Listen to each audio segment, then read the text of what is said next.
We are back for another State of the Franchise episode as the San Francisco 49ers are 3-0 to start the year and had just dropped a flurry of roster moves as we are ready to get on here. So we're going to talk about that a little bit, and then we're going to get into, of course, tying up the 49ers performance against the Giants and looking ahead for the performance and upcoming matchup against the Cardinals. We're going to get into it all right now. Everyone drop a spicy sourdough in the chat. Let's get it.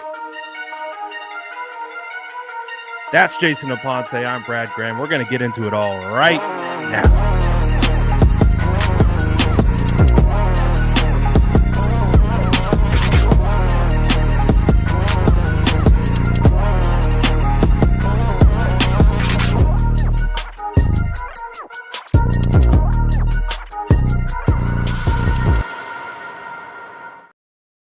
What's good, Jason? How are we feeling after our mini bye week? We got some time off this weekend. Living the dream, man. I got to watch football with people and stress-free aside from, looking at my fantasy teams and maybe some, wagers I placed. But yeah, a great win, a very personal win for me on the East Coast, making sure that those Giants went down and me being able to walk around with my chest poked out around here talking crazy. I mean, it's been a bit of a struggle for me because I completely disengaged for a couple days from any type of football. Like I had, red zone off in the background, was half paying attention to it, but we went off and did our stuff. And I just was like, you know what? We've been so football focused for, I mean, really, do we ever get a break? Because you and I were at the combine, and then it's, all the quarterback stuff all summer, then training camp. And so it's like we never get a break. So I disengaged. I'm actually having a hard time getting back into the swing of it, but I think we're getting there. And the 49ers did have some roster moves that just came down. They signed a couple guys to the practice squad, a tight end, safety, and cornerback. They released Jeremy McNichols. They released Troy Fumagalli last week. Any reaction to those moves that just happened? Jeremy McNichols is literally the Grandpa Simpson gif, like in the door, out the door, like 1 week after the other. I think that was the same thing that happened with Anthony Brown for a little bit, though. Even though Anthony Brown, I believe, is back on the practice squad, it was the same kind of idea. Honestly, I'm having a hard time Me tracking too. because I Trust think me. a lot of Me that too. happened this weekend, and I'm just like, I'm right. Well, I mean, that's the thing, right? It's like you get this mini bye week and everything, and you did this wonderful thing like touch grass and be outside and stuff. And I did the same thing, and I kind of disengaged as well too, because once the game's over on Thursday, it's like, okay, I'll write my article Friday, but Saturday, Sunday, Monday, I'm locked in on watching football, which is college and then NFL, and that's all I really did. But I didn't really pay attention too much to the 49ers or, do the local thing, like, or the normal thing that we usually do is like, tweet out the statistics, next gen stats, PFF grades, all those types of things. Kind of just this week was just like, you know what? After the game, I'm good. I'm not going to do any of that just this week.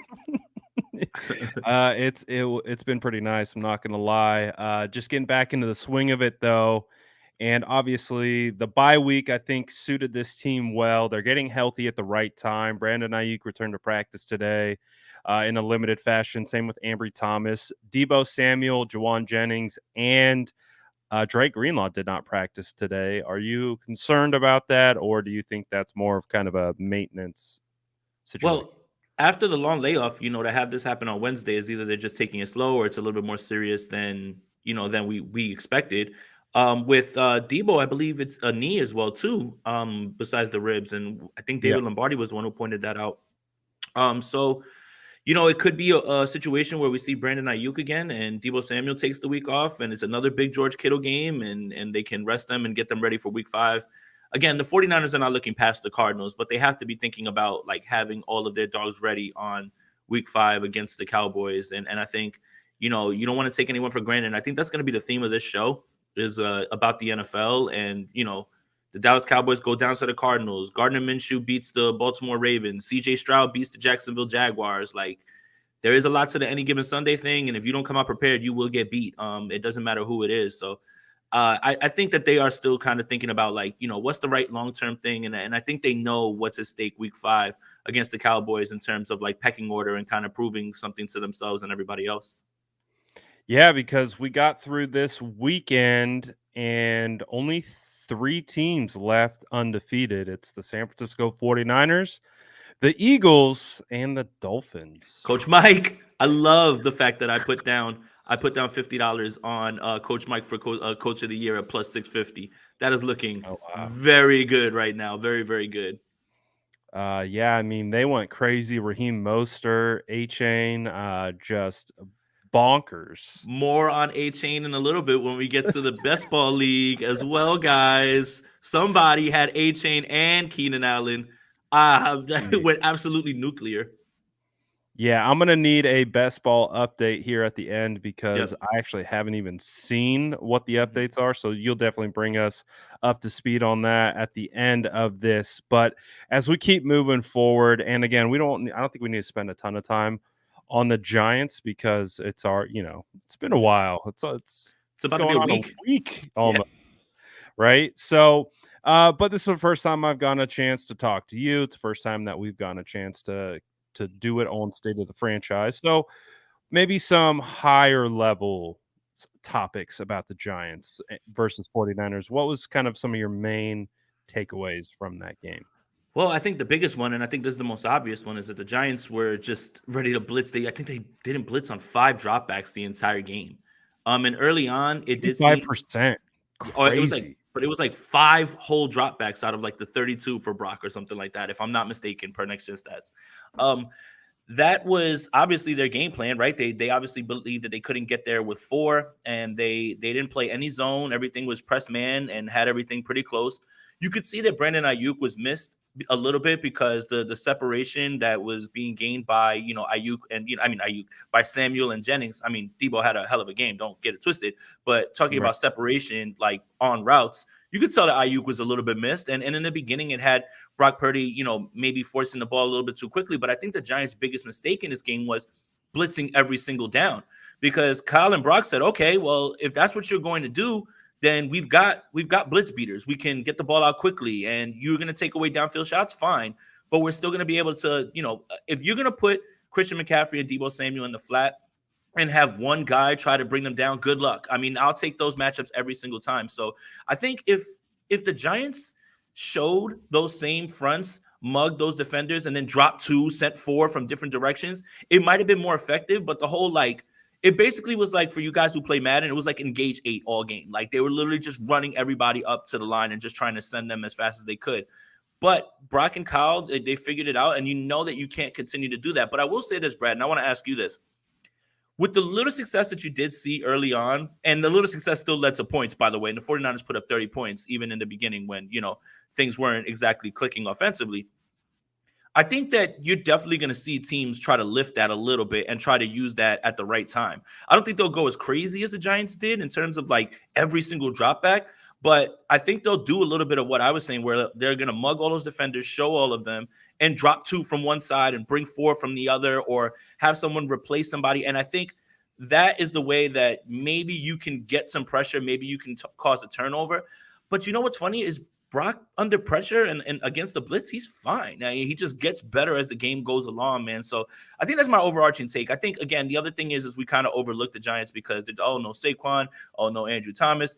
But in the beginning, they put up a fight. They're an NFL team too, and I think that's kind of where we should be looking with this Arizona team, especially coming off a game against the Cowboys like that. So, yeah, I mean, Brock was great, man. 300 yards, especially down the stretch. He just got better. Some of the throws that he made were eye popping, especially that layer throw to Kittle on the corner route. That back shoulder throw to Debo Samuel. Those are the throws. I think the Christian McCaffrey incompletion was probably the one that was probably one of the more impressive ones. So I mean, yeah, I mean, you want to push Brock. You want to see if he can handle the blitz. But time after time, the young man just continues to, answer the call, man. And I think that's the biggest thing that you should take away from this is that even when the 49ers start slow, 30 points again, 30, 30, 30, and I'm no mathematician. That's 90 divided by 3, 30 points per game. Thank you for breaking that down. I love I was doing math having when I can trouble do with it it. Yeah. earlier. Uh-huh.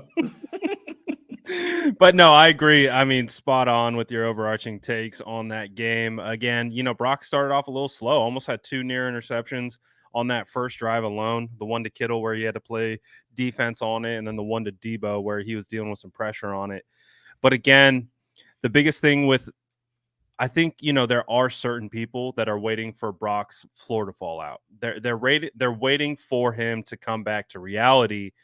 And the thing is, if that game right there is the floor, and like, because he wasn't perfect in that Mm-mm, game. I mean, mm-mm. some of the better plays he made were throwaways where he's doing play action naked boots and they have two defenders running in his face. And he's just got to figure out how to get the ball out of bounds, not take a sack, not force the throw into coverage and say, oh, I hope he's down there and just toss it up. Right. I think those are some of the better plays, even though it doesn't result in anything. It's the result to live and play for the next down. And that's when we look at Brock and he's like, yeah, he's not going to be perfect, but for the most part, he's going to take care of the football and he's going to put it in the right situation. It might not be perfect every single time, but I think with Brock, like we saw in that game, the more reps he gets, and the more opportunities he gets, he's going to only improve and get better. So I think with Brock,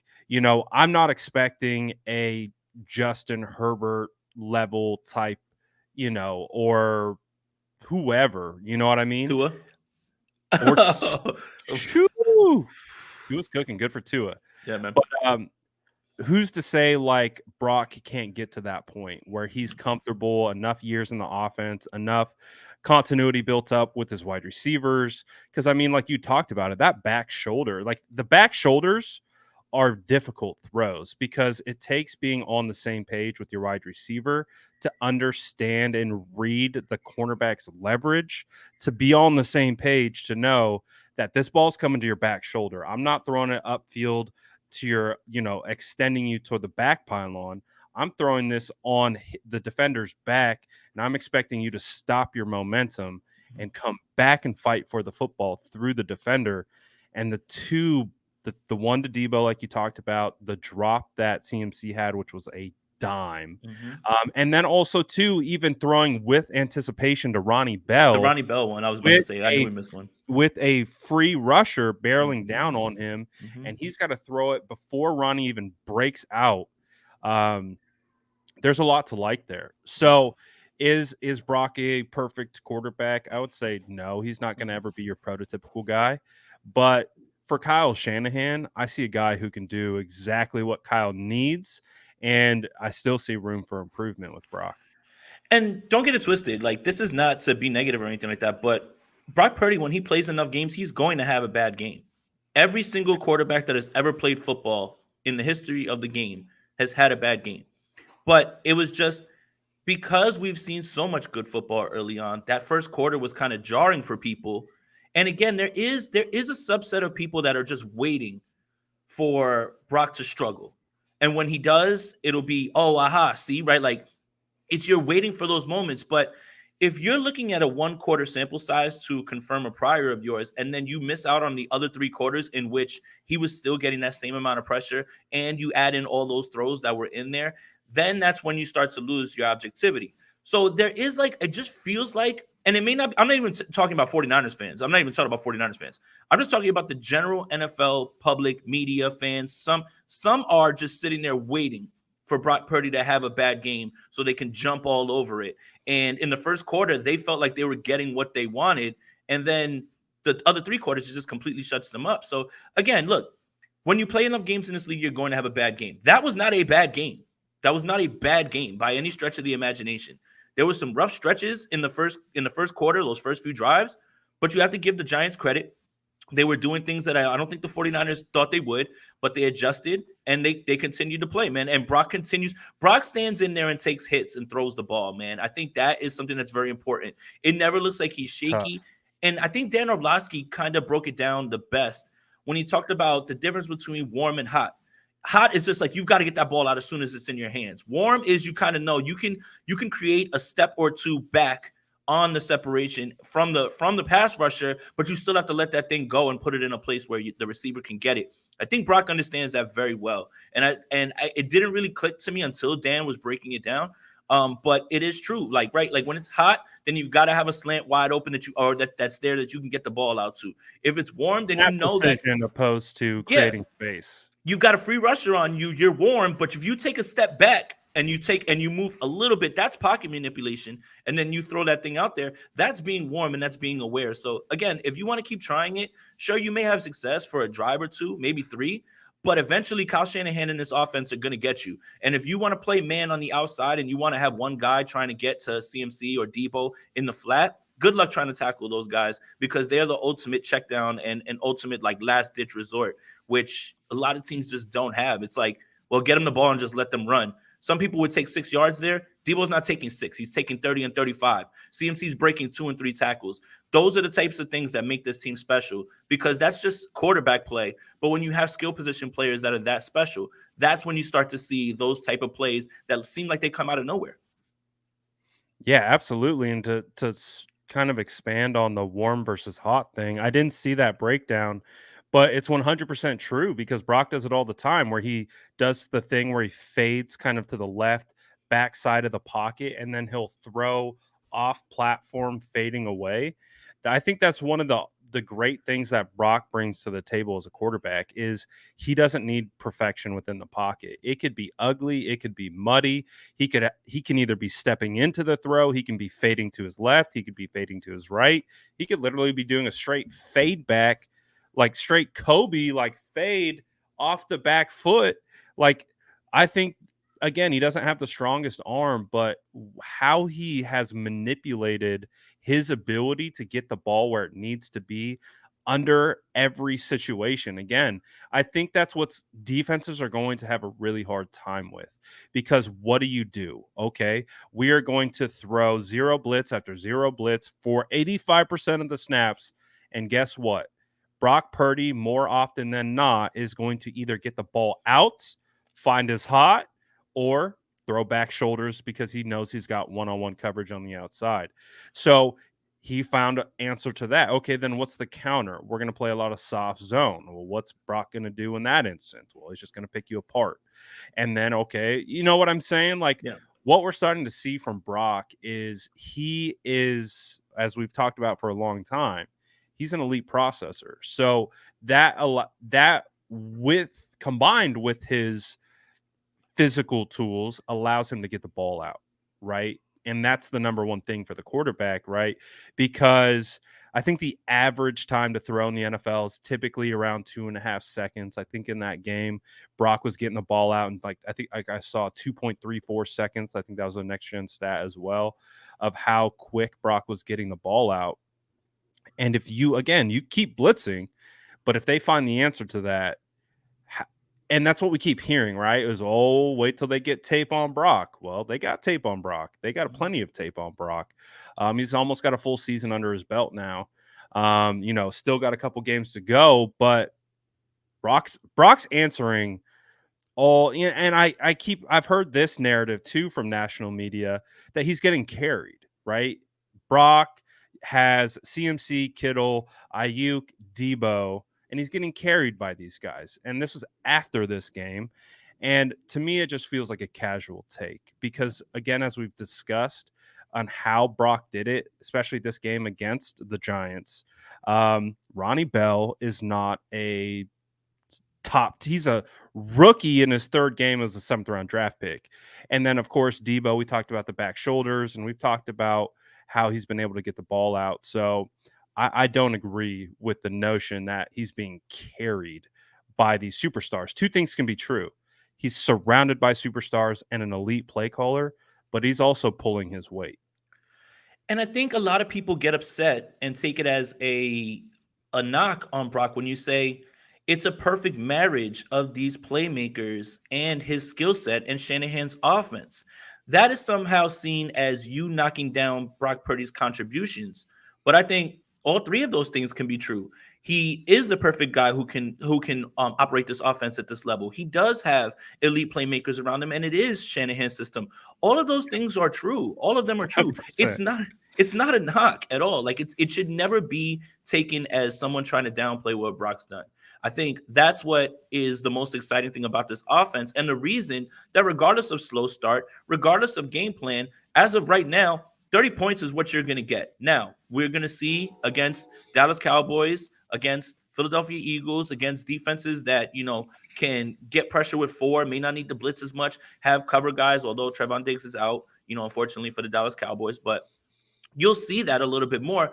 But in terms of the whole, well, you're knocking him by saying that, I don't think you are. I think you can objectively say all three of those things and still give Brock his credit for what he's doing, because he's doing it in a way. I guess the best way to put it is this, Brad.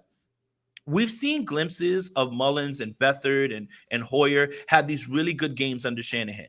Ultimately, the quarterback play wasn't enough because they weren't as good. We've seen Jimmy Garoppolo have the best success that he's had in this league under Kyle Shanahan. But now you're seeing Brock Purdy have more success, and I think that's how you should be gauging it, is you've seen the glimpses with those first three guys. You've seen the offense operate very well with Jimmy Garoppolo, and now you're seeing this offense operate at an elite level. I think that's how you measure what Brock Purdy's doing without knocking it down and taking away those two other factors of, the fact that the Shanahan system is great and that he has elite playmakers. You are watching a guy operate this offense the best that we've seen under the Kyle Shanahan era. So if it was any quarterback can fit here and play, then why not Hoyer? Why not Beathard? Why not Mullins? Well, they're not good quarterbacks. Why Not Jimmy? Jimmy? Right. Well, Jimmy's not a bad quarterback, but Jimmy is not looking so hot right now with the Raiders as well, too, right? How much of that was Shanahan's system? Yeah, exactly. But now you're watching a guy who is starting his first few games. That's how you can identify who is making a difference when you look at the way this offense is operated. And again, there's context that's necessary with Hoyer and Beathard and all of them, when you're throwing a Pierre Garcon and, you don't have like certain guys. I get that part. That's absolutely true. But also those guys were still running wide open and those throws still weren't being hit at times, right? But obviously when you surround the player with a bunch of elite playmakers and you still have Shanahan's system, which is constantly evolving, this is the result you get. And I think that's the best way to look at it, because I'm just getting a little tired of the anybody can be successful in the Shanahan system. Like, I think that's completely debunked, 100%. And I think that is more of a shot at Brock Purdy than anything. I think what Brock does is all the small things extremely, extremely well. And the small things isn't what jump out to you while watching broadcast on Thursday Night Football. Like his ability to hold off defenders with his eyes, manipulate things like I talked about earlier. Some of the throws where I was like, dang, I'm glad he got the ball out of bounds, let alone like anything else, because he was under immediate pressure after turning his back to the defense. He does the small things really, really well. That really takes this offense to the next level. And if he can start doing the larger things, start hitting those deep shots, keep hitting those back shoulders, keep attacking. I think that's one of the differences from Jimmy to Brock, is he has like an attacking mentality. He is going to push the ball downfield. If he gets the shot and it's open based on what the offense dictates, he's going to take it. He's not going to be like, I'm going to get choppy feet and, check it down. So I think Brock has done a good job, and I feel pretty confident with the San Francisco 49ers moving forward. And because of that confidence, Jason, I think a lot of 49er fans feel this way. I feel like 3-0, there's only 3 teams that are undefeated. We're already eyes set on seeding for the playoffs. We're talking NFC Championship game, and that's been the expectation all offseason. So it's not much of a surprise. But because of that, we are starting to get the stirring of, okay, well, how did the 49ers add some more pieces to build this roster to a spot where they continue to improve and get better and become virtually unstoppable? Justin says, I'm here to spread Greg Dulcich to the 49ers propaganda. That's one of them. We also have the Patrick Surtain. Hive has, ever since his dad tweeted that thing about, they're doing my son wrong kind of a thing, the narratives have just absolutely spun up. I'm still here to present to you the Brian Burns propaganda, so do not forget that still exists. Do you feel like the 49ers are in a position to be buyers at the deadline or prior to the deadline? Well, allow me to start an agenda and propaganda since everyone has some. Are we ready? As an honest Atlanta Falcons fan, I think that Kyle Pitts has been largely not good. And What'll teach him a lesson is trading him for a 6th round pick to San Francisco. That'll show him as an honest Teach fan, him a lesson. as an 6 honest as an honest Falcons fan, we need to recoup some sort of pick for this largely ineffective tight end. I think that would teach him a huge lesson. And as a Falcons fan, my nightmare could be over. Send him to San Francisco and let them deal with it. No, I mean, I don't think they'd ever trade Kyle Pitts. Obviously, I'm joking. But I do think it stands to reason where the 49ers feel like they're at a point where maybe there's a player who isn't up to snuff right now, right? Or they find an injury that's to an impact player. They have that option. They absolutely have that option. Now, it depends on what you are buying. Like if you get yourself Patrick Surtain somehow. I mean, my God, man, it's clamps on the back end, and God help everyone. I don't care Chiefs, whoever, Broncos, Chiefs, Eagles, Cowboys, don't care. Do not care. Miami, don't care. You're gonna find a way to clamp down on all that stuff with a healthy team. The Dolces thing is really good because I do think there is a large section of 49ers fans like myself that would love to see a second tight end be used, maybe a little bit more two tight end. Sam Laporta's hooping. Look at how well he's doing in his first year, right there with Detroit. So, I mean, Yep. the 49ers have their options open right now. I think what they will do is they'll evaluate what's available, what would the compensation be, how's this going to affect them going forward with the salary cap, and just like pair it with, do we have injuries, or is there a player that's unexpectedly not playing well for us right now, or is there someone that just came available? Because I think you're going to find closer to the deadline, teams are going to know whether they're going to be competing for a playoff spot or if they're looking for draft position at this point. So if you have an expiring contract, you have a player that is a guy who's not trying to be there for a rebuild, or you may not be able to sign. I think that's when you'll see the 49ers swoop in. But I think it all matters on situation with the roster, talent, price, all of those things, and how they're moving. Yeah, I agree. I think the 49ers, I don't think they need to be, what's the word? Kind of go out of their way to force something They to don't have to be happen. proactive. They don't have to be proactive. They actually They have can bought be them a spot. They can be reactive, opportunistic. I think right? that's And what I'm looking they for. can be reactive here. Like if something happens, Right. they can immediately hop in the bag and go get something. And I think that's how they set themselves up. They have a good enough roster that they could win doing exactly what they're doing all the way throughout. I don't think they have to overextend themselves to be like, all right, we got to send first round picks to go get Patrick Surtain. Now, Mm-hmm. obviously, if that opportunity becomes available and Denver's like, listen, we're hitting the reset button, Russ is out of here, we're going all in for Caleb, whatever, we're blowing it up. And they're like, make us an offer. Let's see if we can make something happen. Okay. Yeah, absolutely. We're definitely picking up that phone and we're having that conversation to potentially get Patrick Surtain in here. He's one of the best young cornerbacks in the entire NFL. And, you get him on somewhat cost controlled and, you could probably maneuver that into the way the 49ers have the cap all figured out and stuff like that. Devontae Adams was named by, That's overkill, man. That would be. dude. And I'm like, yeah, okay. But dude is highly compensated, and Yeah, that would transfer onto our books, yeah. and that just seems like a no-go from And the jump. I know Devontae wants to win, but also I know receivers and they want to catch passes. So I mean, there's no way to get everybody the ball. You It's like, Debo and yeah. CMC, like, And, bro. and Kittle, like, come on, man, what are we doing? I mean, Yeah, look, it would be an embarrassment of riches. It's just of one of course. those things that is definitely overkill, like at that point. And then you would have the ramifications with the salary cap. But it is fun to have a team in this position where we could sit there and say, hey, it's kind of our world. We can do whatever we want here with the cap and with the trade deadline. It's like we have a menu, and we're like Mhm. a la carte, like picking, like, Hmm. let me try a little Patrick Surtain over here, maybe Brian Burns. I mean, How much does honestly, that cost? They're like, that's a little too much. Do you have something a little bit cheaper? And Brad, that's kind of what we're doing you need right to now. talk to your Broncos people and make this happen. I mean, I you know I know need where to they get get. on my line with all my Broncos sources and be like, let's go, Let's ride. Broncos country, let's ride, send our boys to Broncos West and get us cooking out here. So what I have heard is that Brian Burns and Carolina Panthers are 2 million apart, and it doesn't sound like that bridge is going to be crossed. And he's on the 5th-year option right now. I think every week that goes by, his value in a trade goes down because you're essentially buying a rental player.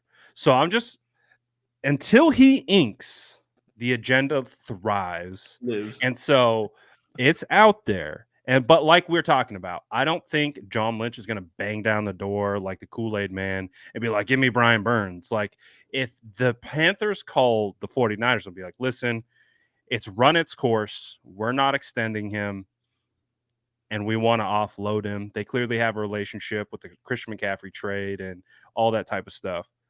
Maybe something happens. But again, I'm not holding my breath, but I will continue to push the agenda as much as I can. However, back to the overarching theme of the conversation, are the 49ers buyers at the deadline? I would say they're shoppers. Yeah. We'll find out if they're ultimately buyers, right? 100%. And I think that goes hand in hand with how players are performing, injuries, or something becomes available that we haven't thought of just yet. Like a team makes it known, hey, listen, this player is available, and it just fits something that the 49ers need, and then they can go ahead and make that move. But having that cash and that capital and everything as well, too, because they do have first round picks again, on top of already being loaded like this, kind of puts them in a beautiful spot where they can do whatever they want. It's their world. They have 11 draft picks Yes. coming up next year, Yep. and they have a ton of flexibility. Mhm. And the cap is a myth, apparently, or at least it's not a myth. I just don't understand Brog, it. just like you've explained in the past, he's got his calculator, and he just punches some things in, and it's like cap space. Yep. There it is. Yep. So, obviously, that's above both of our pay grades and with how that works. But the 49ers have proven over and over again, if they need to do something, they have the leverage to pull to create and open up cap space. So, right now, we know what they're sitting on. We've heard from John. It's going to roll over to next year for Ayuk, Talanoa, Fonga, guys like that. So, that makes sense. But they do have the flexibility to go out and do something. And again, just to get the chat involved, if you guys, who would you prefer the 49ers traded for? Patrick Surtain, Brian Burns. Let me see it. Light up the chat. And while you guys are lighting up the chat with who you would rather see the 49ers trade for out of those two, and I just want to talk about the O-line thing because I do understand and share the concerns that our right side is definitely a little bit weaker than our left side. Let's say it like that. You're because you're an O-line guy. You're being very nice, and I appreciate that about you. I appreciate that about you 100%. You're being very nice, and this is a perfect transition to what we were talking about earlier. So I'm gonna let you cook real quick, but I'm gonna go into the other thing. Okay. So we'll make sure we're on the same page with that. Right. But with the O line, I've heard a lot of people calling, and I've talked about this many times. A lot of people calling to trade for an offensive lineman. Mhm. It is so rare. It is so rare that you come up across a top 15 offensive lineman, tackle, guard, center that is available for a trade that makes sense with like when you have good offensive linemen, you don't trade them. They're probably one of the rarest commodities in the NFL. Like a good offensive quality, really good offensive linemen are rare. There's just not a lot of them. And when you have them, you're typically not trading them. And if you're trading them, you have to also keep in mind there's an acclimation period of one, understanding the offense, understanding who you're playing with. It's not a plug and play position. So that's why I'm always kind of hesitant to offer up like, hey, we should go try to see if this tackle's available, that guy's available, just because more often than not, they're not going to be available. And two, it's not plug and play. Like, Mhm. even if you throw them out there to start, it's probably going to take a solid 3 weeks for it to actually start to gel. And I do think the 49ers have a certain way in how they value offensive line. And to me, for them to go out and make a blockbuster for an offensive lineman feels like it goes against the grain of kind of how they go about building their O line. Yeah, Brad nailed it. Teams are not giving away linemen. I mean, the drop off from your backup lineman to your starting lineman is gross most of the It's time. insane.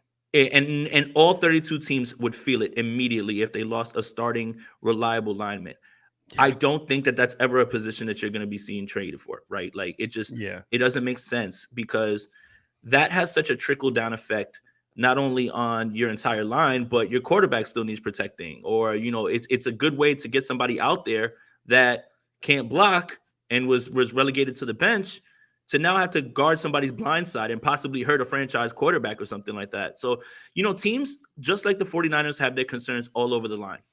I think like the Eagles probably feel really good about their line. That's good. There's maybe a handful of teams that are sitting there saying, our line is beautiful. We're set. No issues. Everybody's great. This is just the nature of the league. It's Mhm. hard to find linemen, and it's even harder to pluck these linemen away from people that feel like they have linemen. So I do think that's absolutely true, 100%. Like the name that I kept seeing get floated out is Garrett Bowles, because of what he said after the Denver game. He's like, all I've Yeah. done is been here and lose. Maybe, but I doubt it. Again, like with linemen, I think that's the You're last still thing you'll taking see a traded. left tackle and forcing him to be a right tackle. 100%. And that's the thing. It's like, that's another thing. And I'm glad you brought that up. It's not Madden. You don't flip them and then the attributes just go down a little, but then they're largely fine. Like the Yeah, tech. like my Madden offensive lines are like left tackles across the board because Right. they fit what I want, but that doesn't work in real life. Right. So those are all valid points, but I just want to point out that like teams are not in a hurry to get rid of linemen. That's probably the one position that they're not going to trade during the season at all because that Yeah. has such a trickle down effect on everybody. But that's a good way to transition into something that I wrote for Niners Nation. I was tasked with writing a stock up, stock down article with 3 players on the rise, 3 players on the downside. And the first person I put on stock down was Spencer Burford. So look, we talk about PFF and the grading and everything, but I do want to point out some objective things. Right now, on 107 pass blocking snaps, he's allowed 11 pressures and 10 hurries.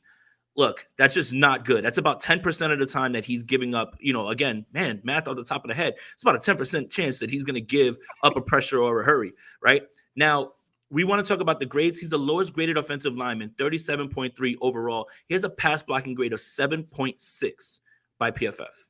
I think the hardest part about this is if he was a rookie, we would feel not comforted, but we would be able to put our hands or in the air like, hey, listen, he's a rookie. But Kyle Shanahan rotated Daniel Brunskill in for him last year to keep him from getting overwhelmed. So you kind of expect, hey, that plan worked. He's going into his second season. You should see development, not regression. Now, it is only 3 games. It's only 3 games. Now, this doesn't mean that he can't improve. This doesn't mean that there's not a chance for him to grow. But as of right now, stock up, stock down. 3 players that are not on the rise right now. Spencer Burford has to be one of them, just based on objective numbers of 11 pressures allowed, 10 hurries. That's not good. And all the Giants did was blitz, blitz, blitz. What's going to happen when you have to go up against the interior of the Eagles, right? Jalen Carter's a stud. Jordan Davis is hooping. They may not even have to send 4. I mean, I send more than 4. And that's going to be something that, teams are going to try to attack. So Spencer Burford was one. It's just objective stats from PFF, not the subjective, grade. I mean, the grade only helps, fit the narrative, but it's the objective stuff with the 11 pressures and the 10 hurries allowed. And the difference between a pressure is like right in the quarterback's face. A hurry is you're forcing the quarterback to hurry his process and throw the ball a lot earlier than he'd like to. Yeah, and I think one of the plays that like stood out to me for Burford, I think it was the first drive of the game. He played really well leading into the red zone, and then they had a run to the right, and he steps left. And because he steps left, his guy goes right around him and makes basically a tackle for a loss on Christian McCaffrey. And then you see Brendel like pointing, like, bro, you we're going that way. And I've been in that spot, so I know that pain. I know Mhm. that pain of it being a run right, and I'm like, I had a brain fart and I go left, and you run into your offensive lineman, and your guy makes the tackle. I can only imagine how heightened that is at the pro level, Yeah. and like what your coach is saying to you at that point. Like, again, you're not a rookie anymore. You're year 2 and you're taking the wrong step. And as a result of just taking the wrong directional step, you kind of blew up the play. And from what I've learned of playing offensive line, is you can be really talented, but if you can't be consistent, that's how you lose your job. Mhm. Is doesn't matter how talented you are. If you're only good on every other play, but you can find a guy who's maybe a little bit less talented, but is consistently doing what he needs to do every single play, the coach is typically going to go with the guy who's more consistent. So That's just where my concern is with Burford right now, is he's not consistent. He shows good on one play, and then on another play, you're like, "Oh my goodness." Right? Where he's getting beat in pass protection, he's getting swiped in the run game, he's getting tossed in the run game. Other times he does really good. He gets a nice reach block, he gets a second level, he gets a pancake. He does well in certain spots, but he needs to close the gap between being inconsistent and consistent. And that's where I don't know. We'll see. We'll see how the 49ers handle this. But it is, I would say, I would agree with you that he's not doing, I don't think he's taking the steps we thought he should be Right. taking. I think he's taking steps back.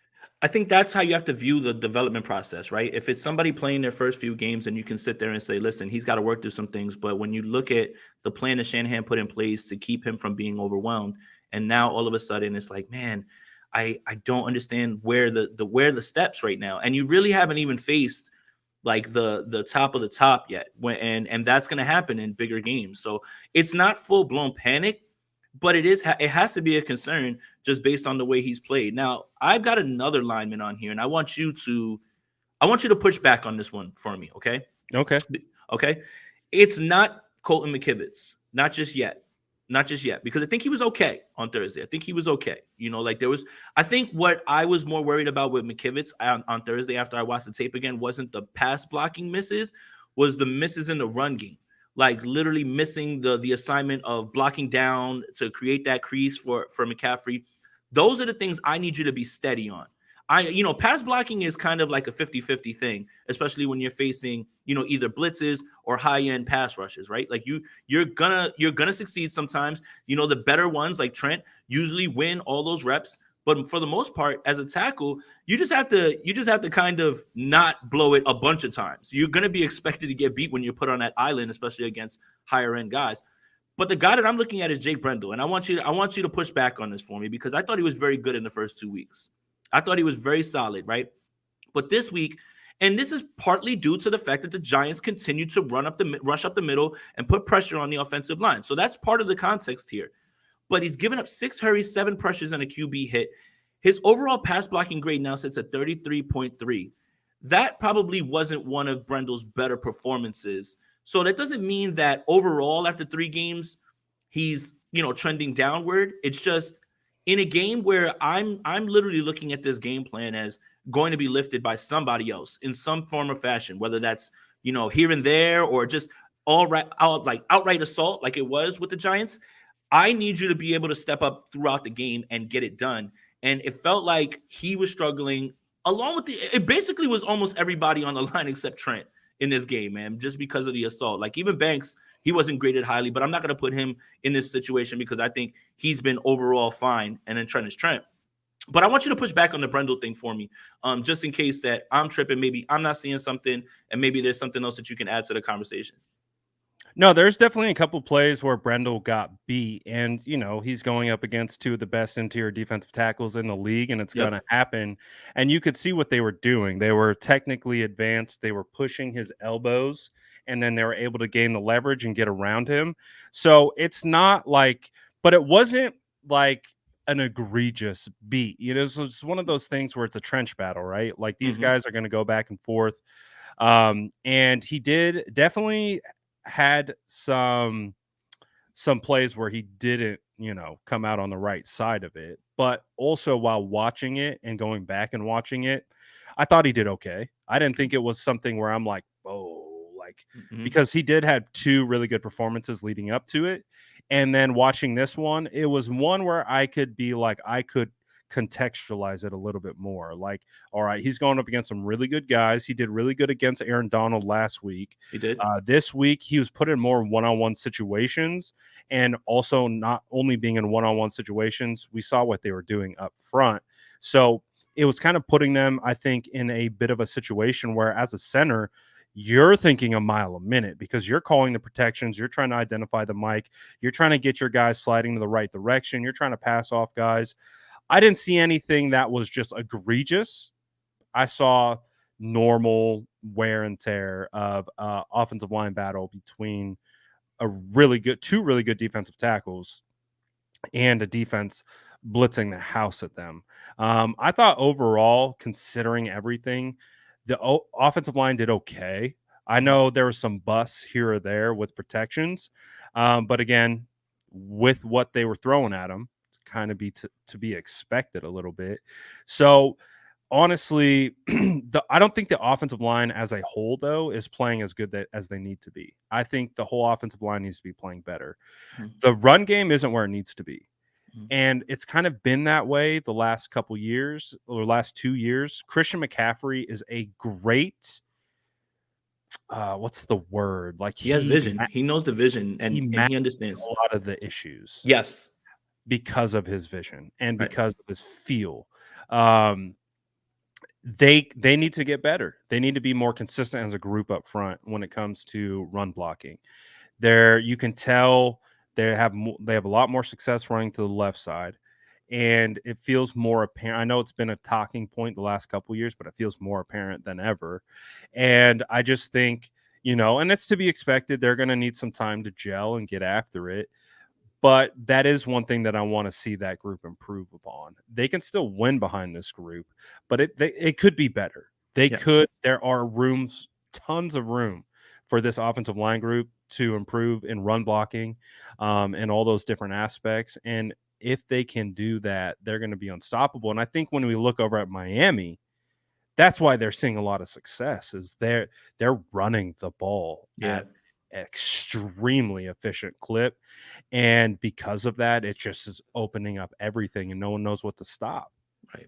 And that's how they mask their offensive line issues because they don't even have a great offensive line either. But I think we're all enamored with Miami. And I trust me, I know you don't want to hear this, but I've been watching all of their games because they're just so fun to watch with the way Coach Mike is dialing this up. But when you are able to mask the offensive line and keep defenses off balance, that's exactly what Miami's doing right now, man. Like they don't even have to really worry about pass pro because they've got the speed. They scored 70 without Jalen Waddle. He scored 70 without Jalen Waddle. I the amount of speed that's on there, the amount of attention that Tyreek is calling, and right now, the Mike's just a step ahead of everybody right now. He really is, man. He's just a step ahead, and Tua's healthy. So, like, you're seeing all of that happen. That's the way you mask offensive line, and that's directly tied to the idea that quarterback play and offensive line play is a handshake emoji. It's the same idea. It's the same thing almost, right? If you see that your team is having problems up front, protecting, get that ball out, get it out fast. Don't hold the ball at all, right? Like I think that's kind of we're seeing, across the league with certain quarterbacks, and that is kind of where you look at a person's stat sheet and you say, oh, he had a clean sheet. But then when you watch the film, you're looking and you're saying, man, he missed his run block, or he didn't get dinged for this because of the sliding, protection. Like Mhm. those type of things are why all of these numbers have to be married to the tape as well too. And I don't want to. And this article was not to put out and say it's full blown panic on any of these guys or anything like that. It's more just me taking a look. And there's so many players trending upward on this team, and I don't want to put stock up Nick Bosa, stock up Javon Hargrave. Like that's not, they're fine. Like there's never stock up, stock down with them. They're fine. It's trying to just identify where there can be improvement. But this team has been so good that it was really hard for me to find three. The last one I feel like it was a little bit of not a low blow, but I just was like, it's low hanging fruit. And it's Ambry Thomas. Just because of the numbers when you look it up. 10 targets, 9 catches. The injuries haven't helped. He seems to be injured every game. He was obviously out in week 3, but there was an idea of keeping flexibility with having Ambry on there. And I think if there's one group on the 49ers that is more susceptible to injuries, it's going to be the cornerback room. So the reason that I included Ambry was he's got to get it figured out because there is going to be a point in the season when they are going to count on him. And he has to figure it out, whether that's, in coverage or in tackling and everything as well too. So that felt like low-hanging fruit, like with him. Like I didn't want to do that. Obviously Isaiah Oliver has come along, and he looks like the guy that they signed. But if there's any group on this team, and it's not linebackers, it's not defensive line, it's not offensive line, it's not wide receivers, it's not running backs, even though Brandon Ayuk's hurt and Deebo Samuel's hurt, so maybe I should shut up. But it would probably be like, what do you do if Lenore gets hurt? What do you do if possibly Mooney leaves the game or something like that? You have to put him back out there, and you have to keep him confident. It's a big drop off Yes. behind Demo and behind Charvarius, like, Yes. and thankfully Isaiah has come on, right? Mhm. Like, so that's good. But after that, man, there's a lot of question marks, and so even though, and it's like it's funny, right? Because I think we're trying to do we're being objective. We're talking about Yep. this team that's 3-0 right now and Mhm. is still continuing to build momentum, but no team is perfect, right? Mhm. And no team is just playing at a level where there's like, oh, we can't improve here or there. Like even the Dolphins can find ways to improve in a bunch of different areas. And so the 49ers are no different. And the thing is that even with these critiques, the 49ers still can win a ton of different types of games and the way things continue to progress. So, obviously, my main point of emphasis, I think everyone's main point of emphasis is offensive line and cornerbacks. It's Yeah. really it. And again, the two very eerily similar positions that, they both are predicated on moving backwards while you have elite athletes running straight at them. Mhm. So you have to be in a good That's a good spot to point. be able to manage those things. So, but obviously there's workarounds that, and when you have a quarterback who can get the ball out quickly, when you have a pass rush who can get after other quarterbacks, it helps both of these guys in multiple different ways. So the hope is that they keep gelling, they keep improving. We've seen aspects where Colton McKivitz had struggled early. He's improved.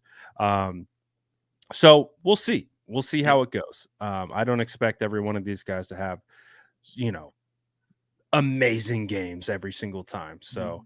it is what it is. And as we continue to kind of, did you want to talk about any stock up guys Oh yeah, from let's get your standpoint? positive. Let's get Yeah. positive. Man, stock all the way up. Javon Kinlaw, 21 pass rushing snaps, 5 pressures. As of right now, 72 snaps, 62 as a pass rusher. Tied for first with Javon Hargrave with 10 hurries, third on the team with 10 pressures, the fifth highest graded defensive player. And Brad, the best part about all this, obviously, is his health. But Kinlaw was largely known as a run stuffer. And Yeah. now he's settled into this situational pass rushing role, Yeah. which is like the biggest shock outside of him, being able to put it together. Now, look, it is 3 games. But if you want to extrapolate those numbers across 17 games, you're looking at a guy that is going to get considerable attention from either the 49ers or another team to be brought in on a nice little contract as well too to be brought in. It's so crazy to see a play in which Javon Kinlaw is ripping through the A gap. He's got Daniel Jones dead to rights, and he runs the other way. And Dre Greenlaw is the one who runs him down. And then you see Javon Kinlaw after the play, like banging his chest. This is a guy whose confidence is growing as he's sitting in a new role right now. We always expect him to Yeah. be the guy who's just going to sit there and occupy those blocks, get after it in the run game. Right. Just My take on double teams. That's it, right, Javon. Right. my God, man, as a situational pass rusher, there's something going on right now that they're unlocking. And as a 49er fan, you just want to see it continue. That's it. You want to knock on wood that his health stays great, but you want to see this continue. And if it continues for 17 games, to have this sort of benefit, this kind of like ace in the hole in your second, batch of linemen, is incredible. And because it has a cascading effect, the more attention they'll pay to Kinlaw, the more attention somebody else is not going to get. Maybe Clean and Farrell can start to kick up. It all coincides with how one dominant player is playing right now. Javon Kinlaw has 72 snaps, 62 as a pass rusher. That's it. But 10 pressures and 10 hurries, and he's tied with Hargrave. That is incredible right there. That's about a 7% number as well, too, for him in terms of those snaps. I mean, even more, actually, I think. God, I suck at math. But, yeah, I mean, that is just the biggest right now, the biggest story, I think, and the thing that while people are talking about, they're kind of not as excited as they should be with Kinlaw. No, because again, it's that mentality of when's the floor going to fall out. They Right. they have this perception of him based on his current time in the league. It was the same thing when I was talking about Kinlaw throughout training camp. I was like, dude, guys, Kinlaw looks different. And they're like, Mhm. oh, same thing. You The said that preseason last didn't help. year. The preseason didn't The help, though. preseason didn't help at all. But I remember, like it like it was yesterday. It was burned into my brain. They lined Kinlaw in the 5 tech in a one-on-one drill against the tackle, and he cooked the tackle. And I think it was like Leroy Watson. Again, he's a backup, but I was really impressed with Leroy Watson as from an athletic standpoint, from a technical standpoint, and he beat him with speed. And Leroy can move. And so I was like, what did I just witness? Like, I've never seen Javon move like that. And all throughout training camp, that's what he was doing. And so now what I love from this last game against the Giants is the bear fronts that they keep talking about, going 5 defensive linemen down, and because they're able to generate one-on-ones across the board. And now you're getting one-on-ones with Hargrave, with Kinlaw, with Bosa, with Cleveland, with Eric. That is a very difficult challenge for offensive linemen because you don't have protection calls anymore. Basically, if you're not keeping a running back in, it's all right, guys. We're on an island, every single one of us, and one of the best attributes offensive linemen have is being able to slide and work together and pass things off and work as a unit, opposed to being singled up on an island. That's how you can expose poor offensive linemen. And if they've come across this little wrinkle where they're like, all right, well, if we just instead of going 4-3 and we run a 5-2, we still have the same coverage on the back end, somewhat, right? Just we have a little bit of a change with the linebackers. But one of the things too, Cleveland can drop into coverage, like, and then they could start to get real creative if they want to start bringing Fred, dropping Cleveland out. They could get really creative with this. So the biggest thing though is Javon provides a ton of flexibility for these guys up front. And with his dominance so far, and again, it might not have shown up on the stat sheet, but we're seeing the impact that he's having, and so are the players. Yeah. And if that can continue, this is exactly where the 49ers want to be with that defensive line. Yeah, I mean, it's just a nice story too, as well, with all the stuff that's been going on with him. I think we've stripped away the ninth overall pick stuff with him. We've stripped that away now. We realize that it is what it is right now. Not everybody lives up to their draft capital, but it's been such a pleasant surprise, and it's been something that we always said, like, if this can happen, imagine where this defensive line. Well, we don't have to imagine anymore, and I think that's the best part about it. It's like seeing all of this happen in a year where the 49ers didn't pick up his 5th-year option. It's going to be interesting if he can put this together for 17 games in a playoff run. What do the 49ers do? Do you go back and you look at Kinlaw like, hey man, sorry, but we want to we kind of want to bring you back, and you want to take a hometown right. discount? We know you got your house here, your I guarantee you another team is looking at Javon Kinlaw right now, and they're going to be throwing money at him, and that certain teams value players differently, and if he gets a large amount of money, who's to stop him from taking that bag, as I think all players should. 100%. He's putting up a year where it's a contract year for him. Yeah. And I think even Eric Armstead, in one of his videos where he shouted him out, basically alluded to it. Like, this is a life-changing year for Javon. Mm-hmm. And the fact that he's healthy right now and he's able to also kind of not have that pressure on him. I think Hargrave being there really takes a lot of the pressure away.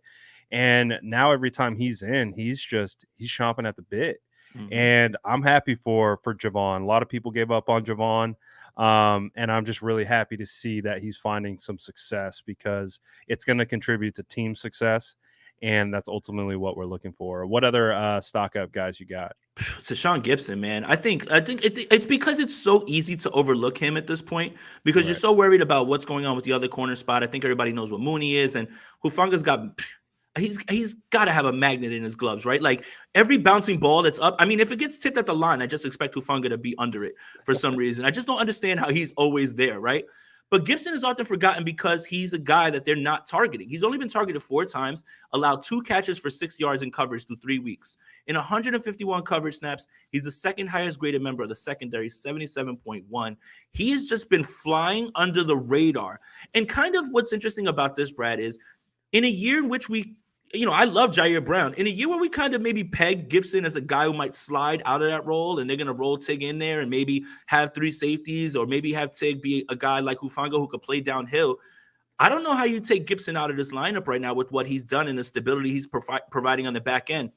It's interesting because they're not targeting him, but I think he has one interception, if I'm not mistaken, or he doesn't. But He if almost had an he interception. almost have it. Okay. He If dropped you're it. looking at, the way, he doesn't have any interceptions, this was kind of always the argument with, Ward and Tart is like, well, if you're not getting targeted and you're playing solidly, you're not going to get the ball, thrown to you in interceptions.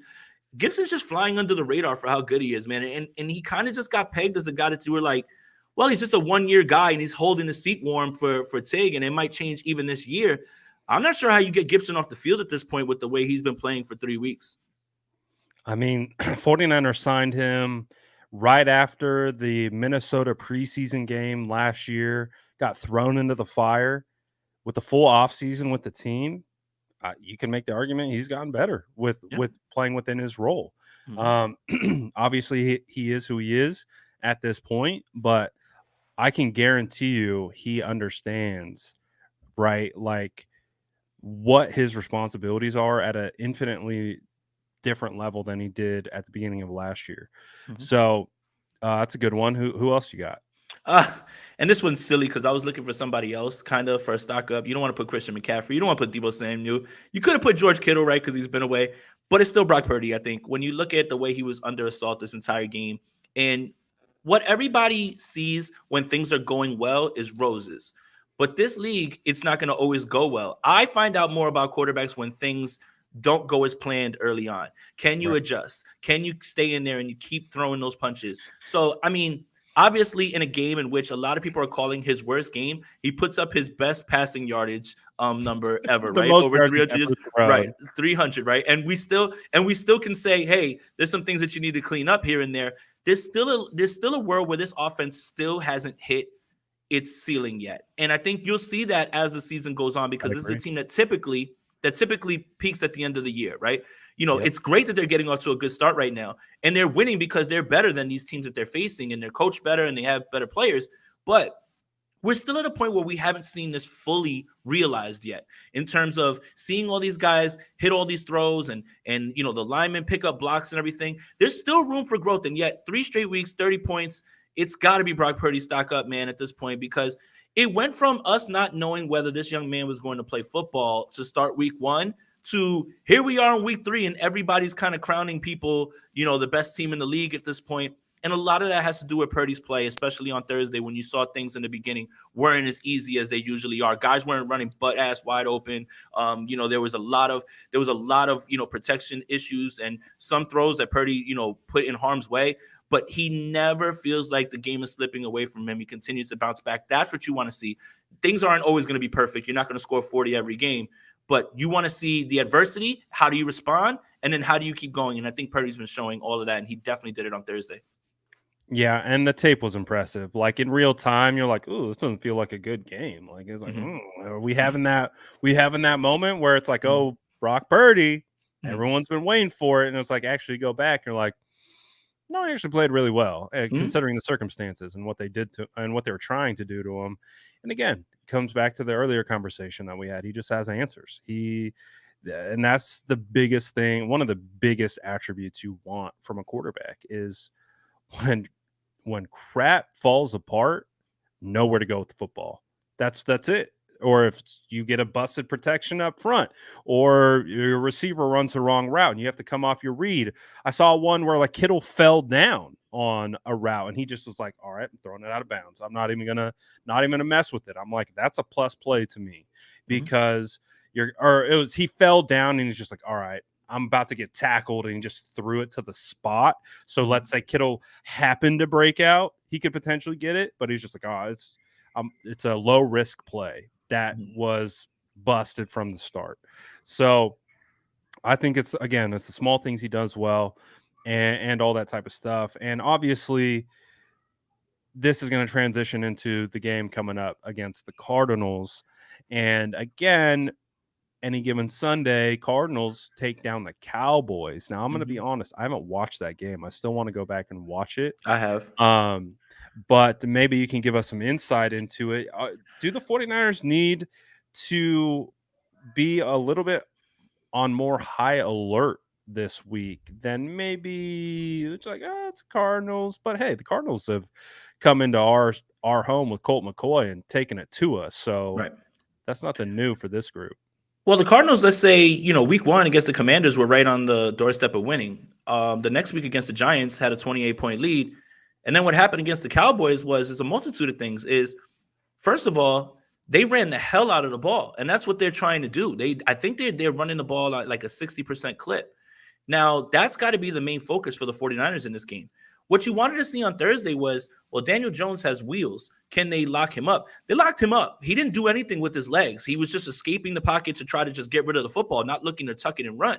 So I think that was a good first step, because I think a lot of 49er fans are still kind of hurt by mobile quarterbacks, and they have PTSD of like Russell Wilson on 3rd and 8, running through people, or Jalen Hurts making something happen with his legs. Obviously, Daniel Jones can move, but Dobbs has been doing a great job of that as well, too, keeping the offense off schedule. One thing that I want to say is that the Cowboys were missing 2 linemen, and that was showing a little bit in this game. Dak wasn't particularly good in this game, but there was one interesting wrinkle, and it was on the biggest play, right, with Rondale Moore.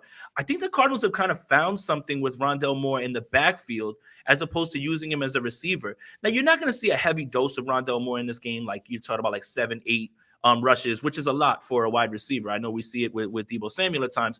But I think they found a way to utilize his speed out of the backfield, getting him a running start and handing the ball off to him, because he just bolted right through that defense. If the Cowboys are going to be giving up the run like that, God help them when the 49ers when they come to Levi's on the 5th, in the 5th week. But for me, the Cardinals, they're not tanking. They are not tanking. There's nothing about this team that you've watched in these first 3 weeks in which they're tanking. Nothing. And they're playing football, that's inspired at this point with the sum of their parts. And I think Dobbs has done a great job of, keeping the offense on schedule. He's actually a threat to run the ball, so you got to see that again. But if the 49ers can stop the run like they have, it's what's Armstead's been saying, that Arden Key says, stop the run so we can have some fun. That's kind of what they did against the New York Giants, even though Matt Breida scored a touchdown in this game. Shout out to him.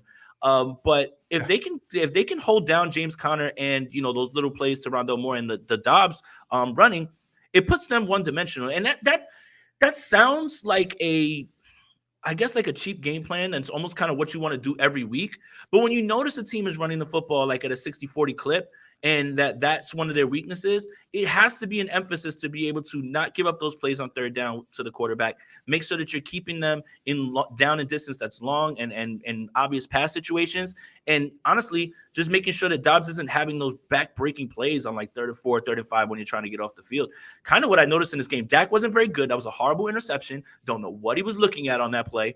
But they were missing 2 offensive linemen, and the Cardinals took advantage of that. So, yeah, the 49ers need to be ready for this game. I mean, look, they are the better team. I think even with the people that the Cowboys were missing, there's no excuse to lose that game. None. I don't want to hear it. But it is the NFL, right? Again, the best thing about this league is parity. And any week, I hate the any given Sunday thing, but I might as well just throw it out there at this point, especially when I labeled the teams, seeing CJ Stroud go in there with Houston and beat the Jaguars, that was a shock. To see Gardner Minshew go into Baltimore, finish a game with the Colts, that's a shock.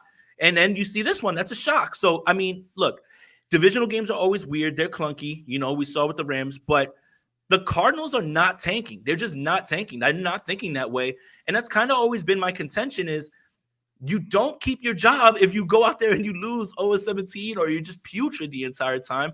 Why would they give you a coveted, a coveted guy like, let's say Caleb Williams wants to go, if you haven't shown that you can even put together a culture around him? So the Cardinals are not tanking, man. They still are like playing for their jobs and their lives right now. Do you, and it's not to compare them to the 49ers, but we know the 49ers well, so it could be a good comparison. Kind of like when Kyle Shanahan ripped down the roster. Now, obviously, it's not apples to apples at all, of course, but kind of the vibe of a team that doesn't have a lot of expectation, but that was playing hard. They were fighting. You could tell that they thought they had a chance to win every single game, even if it was not the case. They were being competitive, yes, at least. And is that the sense you're getting from Arizona, is that they're going to come out and compete regardless of who's in front of them? Right. And of course, because we're saying this, they're just going to get blown out by the 49ers. So I don't know. It might be off or not at this point. But remember that 49ers team in 2017? They weren't getting blown out. They were a score away. They were They broke always a a team. record for losing 5 games by 3 points or less. So that's what you're looking for, right? Like wins and losses, objectively, it's a bottom line business, and that's how you get evaluated at the end of the year. But if you look at this team that everybody's sitting around and they're saying, well, you're probably the worst roster in the league, or you have the best chance to get the number one pick, and you can get those guys to compete weekly, even if the result isn't the win, I think that's what you're kind of looking for if you're going to turn over the number one pick, if you do get it, or you're going to turn a high pick quarterback over to this team. How will it be handled? And I think there's a way to separate an objectively bad coach and someone who's tanking to someone who understands, hey, we're limited, but we're going to start installing a culture here where we're not laying down. And I think through 3 games, you can't argue with that because they've been in all 3 games and they won one of them. Yeah, so it's going to be interesting. Obviously, 49ers don't want to come out flat. Um, I liken the 49ers to when the Warriors went on that run where they broke the record. They didn't ultimately win the championship, but it felt like every night, didn't matter who it was, the Warriors were getting the other team's best shot because they were the team to beat. They had a target on their back. So every time the worst teams would put forth a playoff type effort. It was just every game had the intensity of a playoff game. And that's kind of what I feel like the 49ers are going to be this year. Anytime any team faces them, whether they're on par, above or below, it's going to be like a playoff game because the 49ers right now, they're the hunted.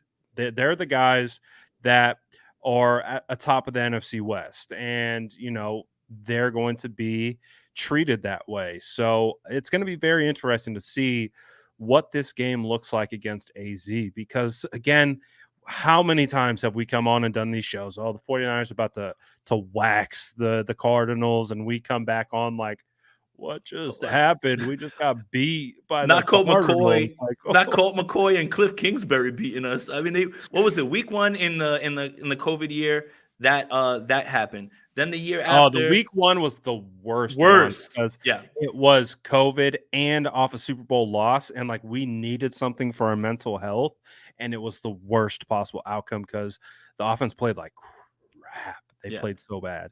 So that happens, and then you have the Colt McCoy game in which, oh my God, they screen the 49ers to death. Those are the little things, right? Like if you're not on your P's and Q's, you can get beat. If there's a game plan that they know how to attack you and they see something that's been put on film, you can get beat. And anybody can get beat anytime. I had to write an article today on Niners Nation. You guys should check it out. I don't know why I was tasked with it. I think it's because KP hates me and he just wants everybody to yell at me in the Niners Nation comments. But the poll was, when do the 49ers lose their first game? And there's a few options there, right? But What'd you pick? I didn't pick nothing because I don't want to get yelled at. I wanted to make sure I didn't pick anything. I just laid out the case for how there are going to be slip ups in this league. There are going to be games where, you know what, we're objectively teams are going better to come than out flat. right, or we're objectively better than them. I don't know how we got beat. It's little things like this and that we lost in this game. It's the NFL. It's going to happen. Unless you Turnovers, think penalties. right. Unless you think the 49ers are going to go 20-0, which, I mean, God bless you. I hope so. It rarely happens in football, and there's going to be games where you're flat, or there's turnovers that happen, or there's an injury throughout the game that kind of just changes the course of the game, or, there's a lucky play or a lucky bounce for the other team where they run back a kick or they run back 2 kicks, and now all of a sudden you're like, well, how the hell did you give up 28 points? And it's like, well, their offense scored 2. There's so many things that can happen in a game. So that's why when I was tasked with it, I just laid out like, sure, you can probably look at the Cowboys-Eagles game, say that might be one of the losses. But you could have a total letdown, like going to Minnesota on Monday Night Football. An interesting one is after week 5, you got to go across the country to face Cleveland. Cleveland has given up 26 first downs in 3 weeks.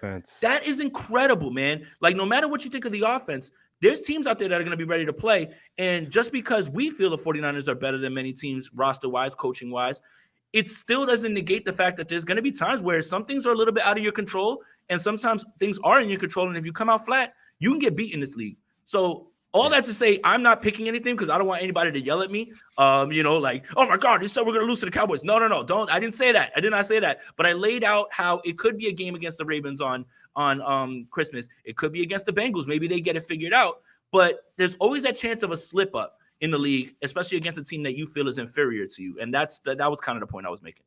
Yeah. So, and it relates to the Cardinals. So we'll see. What I do like is what, Fred on his podcast said. He's like, they were watching that game intently because obviously it's the next two opponents they play. And he was like, I'm kind of glad we saw the Cardinals come out and win. Gave us a little extra reminder, like, all right, you know, these guys can play and they could win at any time. And it's the margin of error so paper thin that, hey, little things can happen. So it's going to be an interesting matchup with the Cardinals. They're playing good under Dobbs. Again, I think that's where you look at teams and you start to show some respect if they're playing with high intensity, high drive, like the energy's up. That means they're being coached to play like that, and they're being inspired to play like that. So those are the teams that you worry about when they're not as good on paper. So we'll see how it goes. But it might be time for us to get a little update Oh here yeah. on Oh, I'm best excited. ball, I'm the excited. state of the franchise best ball. Justin says, "Why did I draft Josh Jacobs? What is happening? Raiders are last in every metric. What Well, happened?"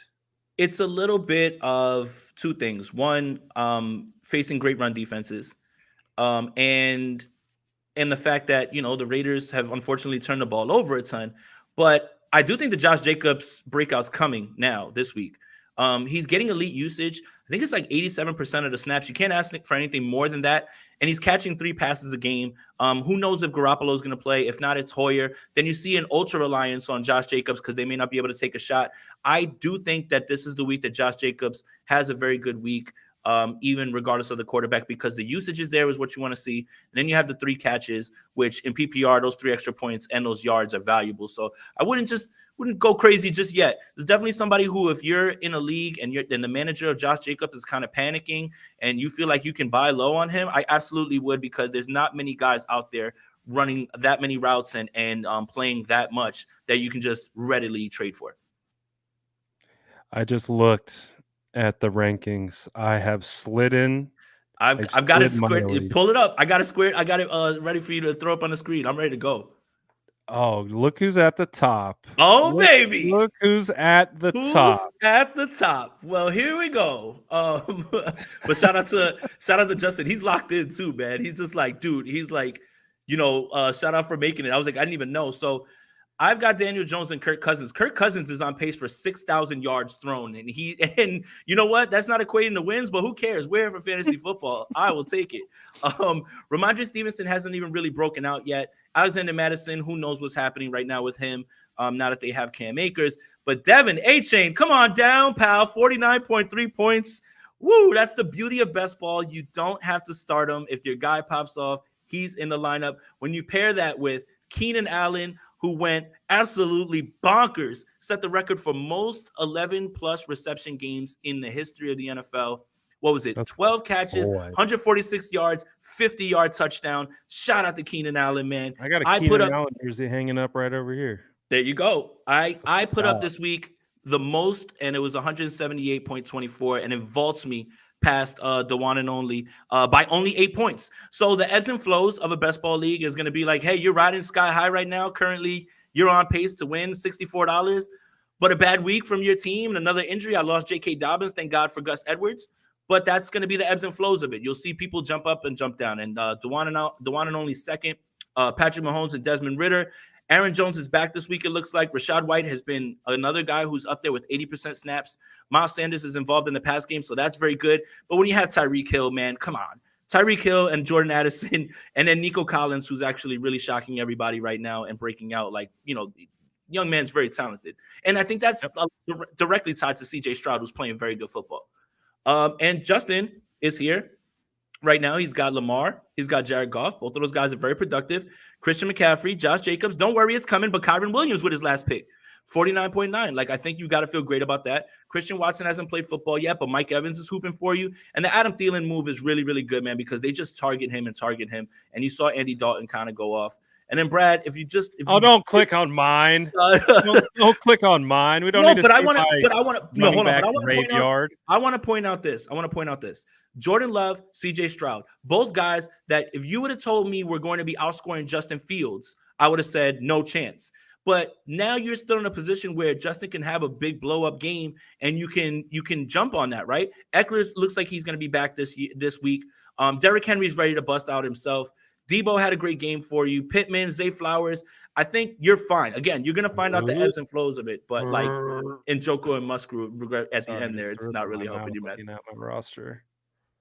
But I think you're gonna be fine, man. Again, like I could be on top of the world this week. I think the hardest part about Achan is everyone's going to look at what just happened because people had him on their team, but they never started him, right? Like you didn't think to start him. But people are going to start expecting immediately right away for him to be contributing, not 49 points, but it's still Mostert's backfield for the most part, especially on passing downs. And our old buddy Jeff Wilson is right behind him, ready to come off of IR, ready to get back in there. So about a week. yeah, so everybody's kind of rushing to. I understand you want to get Achan on your roster because he looks explosive. You just kind of hope that Mike McDaniel notices it and just continues to like run him a little bit more, give him more burn. But there's still guys in his way. And that's the weird part is that there's going to be a lot of people to rush to start him against Buffalo. And then what happens against Buffalo when he doesn't pop? It's like, how much fab did you drop on him? And they're going to get caught in that ebb and flow of starting him, dropping him to the bench, and they're going to be off. Right. Yeah. Like, and that's what's beautiful about best ball is I don't have to worry about when to start him. When he pops, and he ends up in the lineup. That's what makes this league so fun. Yeah, I gotta start messing around with underdog a little bit more and start figuring this out because I think I could win some money doing this. There you go. I know you're doing it. I mean, for now, or not hashtag promo code Aponte. Promo code Aponte on Underdog. Make sure that I think it's until October 4th. They are now doubling your deposit up to $500. So make sure you use promo code Aponte when you sign up for Underdog. We've got pick'ems, over-unders, and wagers that you can place on your favorite players during the games as well, too. I'll probably send something out for tomorrow on Thursday when I figure out who's actually going to play. Is Montgomery going to play? Is Jones going to play? Is Watson going to play? Because a lot of those props are not put up there right now. Justin says Rams forgot to run Kyron Williams a whole second half. Yeah. Game wasn't even out of hand. What happened? That one, I'll be honest with you. I watched that game at a bar and I was intoxicated. So I can't really tell you what happened and I haven't watched it again. So like I'm going to refrain from making any big statements about the Monday Night Football game. I just was looking up and seeing throw the ball to Jamar Chase for God's sakes. And boy, did they. What was it, 12 catches? Yeah. Quickly before we get out of here and run another 2-hour episode, John Lynch, Kyle Shanahan extended. Thoughts, reactions? How you feel about that? Great. I've seen a growing sentiment about, well, what are you rewarding? I think you're rewarding a culture that a lot of teams aspire to have and a roster that they aspire to have. I know the sentiment is, well, you've got to win Super Bowls. A lot of teams would like to win Super Bowls. There's like this Mahomes guy that like wins it almost every year. And it's like, you have to have some luck go your way as well, too. But it's hard to not look at what they've built from the ground up with the talent. And I know we talk about draft picks missed and everything, but when you're hitting on the back end of these drafts and you're getting not just contributors, you're getting either all pro players or pro bowlers, that has to count for something as well, too. You know how many teams would kill to have Kyle Shanahan as their coach for a long time or love the drafting that they've done and be able to build a roster this way, homegrown for the most part, and then be able to add a piece like Javon Hargrave like to this defense. What they've built is something that a lot of people want. And regardless of whether you think they deserved it, I think that you really can't argue with that. It just now the question becomes, does Adam Peters get moved to GM? Does John go to VP? Does Peters, go away and get a GM job? I think we're going to find all that out, but I'm less worried about that because I don't think we have a definitive answer to what picks are whose. I think we can pick certain picks and we can say, oh, I know that's a Kyle pick, I know that's a John pick, and I know that's a Peters pick. But can we always say that it's like, well, Peters is the one who found Kittle and Warner and all the. There's so many collaborative picks, right. And they talk about how they give picks to coaches down the line. Like, remember the whole story about Elijah Mitchell, how it was D'Amico's pick, and he was like, you know what, he's better. We're going to take the running back, even though it was D'Amico's pick to pick a linebacker. He's like, you know what, we're going to go with Elijah instead. So I think it's very collaborative process. I don't think it's like a dictatorship or anything where you got one guy at the top who's like, this is who we're taking no matter what. I think Well, they all come to a decision, and someone ultimately has to make that decision. the But I pick think at it's three is collaborative. Kyle. The pick at three was Kyle. That's Kyle's pick. Like that was up to Kyle. Like I Yeah, think people gave their input, but ultimately Kyle was like the end all be all. But yeah, and I'm not even trying to like downplay Adam Peters or anything like that. I just see a lot of discussion about, well, I know Peters found this guy, this guy, this guy, this guy. Do you like has there ever been anything aside from when we hear them talk? Like at times, like I know who's a Adam Peters pick. Ambry Thomas was. That was a yeah. I know big that. Ambry guy. Like Yeah. that's something I know for a fact because John Lynch has said that out of his mouth. But I think there's a large discussion about, well, I know all of the picks at the back end. That's all Adam Peters. Do we know that? Like, and is that something that maybe is just a narrative that is being put out there, which I don't know who's controlling it. I'm just asking questions. That's all. Regardless, I think it's a great move because, I understand there's a lot more that goes into football than just what we see on Sundays. And you also have to be judged for what you do through Monday through Saturday. And I think Kyle and John do a phenomenal job at that. They've clearly done a great job at building a roster, building a culture, building staffs, managing really hard situations. I think they get a gold star for managing very difficult situations. I mean, look at how this whole Trey Lance situation has ended up. We don't talk about Trey Lance anymore. And like he was a number 3 overall pick, and they gave up so much for that. But hey, they hit on Purdy, right? And they decided like we got to make the hard decision, and we got to trade Trey, and we got a 4th round pick. Okay, it's better than a 6th round pick. It's better than a 7th round pick. It's better than just flat out cutting him, which I think was an option on the table at one point because I think that situation had ran its course. So it is what it is. They're not going to be perfect, but within the circumstances, I think Kyle's growing. I think John's a phenomenal uh, just person to have at the top. Like if you really like understand how he works, how he was as a player, you just know he's the right guy for the job. So I'm really happy for that situation and playing out because now these guys have the flexibility to go out and do what they need to do and make the correct decisions, not worry about their job, look over their shoulder, and they're locked in for another 6 years. So I'm really happy about that whole situation playing out. What's interesting is I thought I read today in Mayoko's article that John is on until 2026 and Kyle's on until 2027. I don't think they got the same term length. I'm not So sure. I thought I saw they both got 6 years, but also to kind of remembering back, they might have also started with a little bit of a overlap. I can't really remember, to be right, honest. let me look up because I thought I saw Mayoko because he was talking to Trent Williams about it, and Trent said, we're in great hands. Yeah, so the headline of the article, it says John Lynch is signed through at least 2026 and Kyle Shanahan is signed through at least 2027. So it's kind of interesting that the extensions that were given were not in unison in terms of the terms. Obviously, I'm probably just, overthinking this, but I would have thought it would have been, hey, hand in hand, both guys going to be here for the entire time and we're going to keep this thing rolling.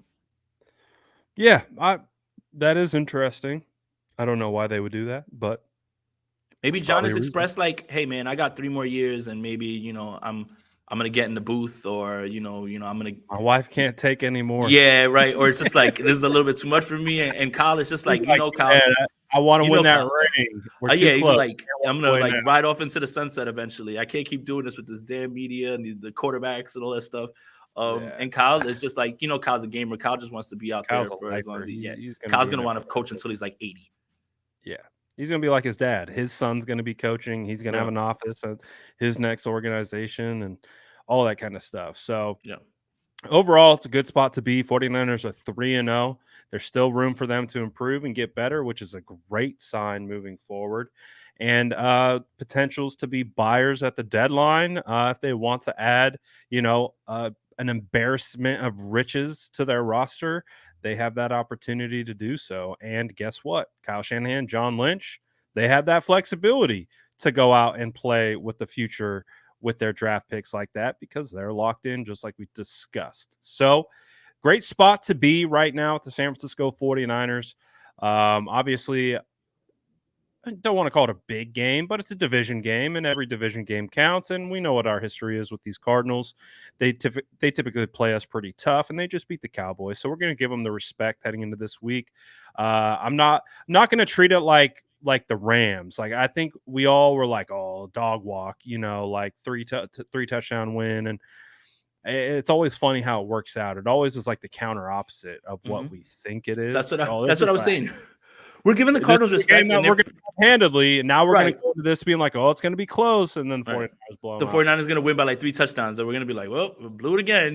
Like it So seems like whenever cadence, right, and we're right, going to start like, all right, we want to show humility and respect. And then it comes back and bites us. And then people in the comments are like, see, told you what we're even worried about. And it's just like, my God. And then it'll be a high school team and be like Niners by 80. And the game will go down to like the wire. And we're looking at each other like, what the hell? It's just, again, it depends on how it plays out. Divisional games are weird. I'm always going to hang on that. And, again, I think watching them all 3 weeks, they've been in every single game, regardless of opponent. And I think everybody kind of expected them to lay down. They've done anything but lay down, even if they blew a 28-0 lead to the Giants. And eventually let the Commanders win in week 1. But they've been in every single game and they won one already. So I think you're always going to get their best shot and they're always going to come out trying to play. Absolutely. And I'm looking forward to this matchup, second home game in a row. And it's going to be a good one. So we'll see what else you got cooking this week. More articles for Niners Nation. Yeah, of course. Niners Nation, all through the week as well, too. Spring Red Option on Friday. Nothing, today or tomorrow, but, be back for the post-game show after the Cardinals game. And, guys, make sure you're liking this video, subscribing to both channels, hitting that notification bell. I mean, I know you're already following this guy. He's got like 800 million subs. Yeah, that would be great. And again, Underdog Fantasy until October 4th, they've released a new promo under the promo code Aponte. Double your first deposit up to $500. Make some money this weekend with your higher or lower picks on all the games, and you can start on Thursday night by winning some money. Absolutely. Like our guy said, make sure you sub to both channels. Check out his work on Niners Nation, and we'll be coming to you guys with more content as always. The mini bye week is over, so now I'm locked in until week 9 is the next bye week. So I got to get back mentally, get back into peak season form, and we're going to get there. I can already feel it tilting in our direction. I'm not going to lie.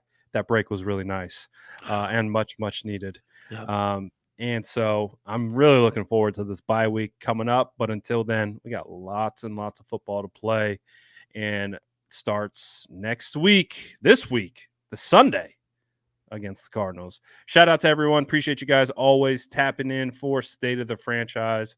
That's Jason Aponte. I'm Brad Graham, and we are out. That's Jason Aponte. I'm Brad Graham. We're going to get into it all right now.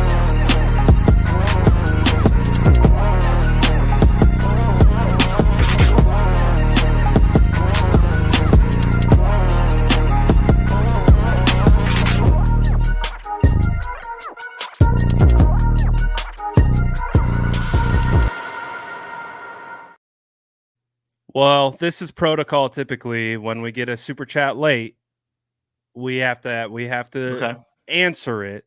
Mm-hmm. So DJ says, Brad, did Jason teach you to wear shades? Yeah, I don't know. Because all right, I was on Sour Death Sam's channel, and we were celebrating the Nick Bosa extension, and the whole episode, Sam, Andrew, and I wore shades. Dude, I popped into that and I belly laughed. I was laughing because he was wearing the overalls. Yep. He was drinking a Budweiser the entire time. Like, yeah, it was so good, dude. So when I realized what was going on, because it wasn't something that we planned, what I realized was I'm just like, oh, look at Patrick, look at Andrew. And I'm like, wait a minute, I've got shades as well, too. And I forgot that Oakley, before the Rams game in 2021, sent me the Debo shades, his version of it. Like Justin Jefferson has the shades, Chase has the shades. So Oakley sent them to me, and I threw them on, and all three of us were there. Ironically enough, it ended up me being a meme again, and Javi and a bunch of other people calling me Powerline from Goofy Movie, which is, I think it was spot on because of the glasses and everything as well too. But yeah, Brad, you got to get on with the shades, but you got maybe one day, maybe after the Cowboys game when the 49ers beat them, we actually gotta just wear the shades and talk crazy about the Cowboys. I'm absolutely down for sure. And shout out to our guy Sourdough Sam, one of the most underrated YouTube channels right now. Easily. So good. The production values better than some shows that you'll watch. It's absolutely fantastic. So make sure you go sub to him. And again, appreciate you guys. No more super chats because we don't want to run the outro and hop back on. But of course, we will if we must. But shout out to all you guys. Appreciate it. We're out of here for real this time. Peace. That's Jason Aponte. I'm Brad Graham. We're going to get into it all right now.